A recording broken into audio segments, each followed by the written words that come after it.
Baru-baru ini viral seorang mempelai wanita terpaksa duduk sendiri di kursi pelaminan saat gelaran resepsi pernikahan karena suaminya kabur. Mempelai pria itu kabur dibantu orang tuanya menggunakan sepeda motor sesaat setelah ijab kabul. Kaburnya mempelai pria itu diduga karena malu jika harus duduk di pelaminan dan disaksikan banyak orang. Diketahui pengantin pria di kota Bima, Nusa Tenggara Barat diduga kabur usai melangsungkan prosesi ijab kabul di kantor urusan agama setempat pada Jumat 11 Agustus 2023. Mempelai pria itu ialah KA, warga dari Kecamatan Buda, Kota Bima. Terpaksa sang istri yang berinisial K pun harus duduk seorang diri di kursi pelaminan. Setelah ijab kabul di KUA Bunda, dia, pengantin lelaki, langsung keluar ruangan lalu kabur dijemput keluarganya pakai sepeda motor, kata Adar Amiruddin, ayah pengantin perempuan saat dikonfirmasi.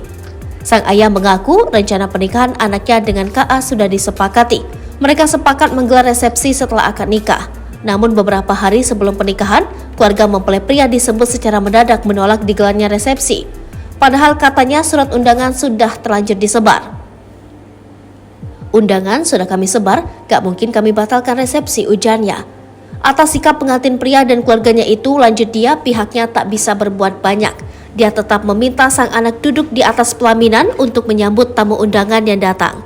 Sementara itu, Ketua RW 1 Muhammad membenarkan pengantin wanita yang merupakan warganya itu ditinggal kabur oleh pengantin pria usai ijab kabul.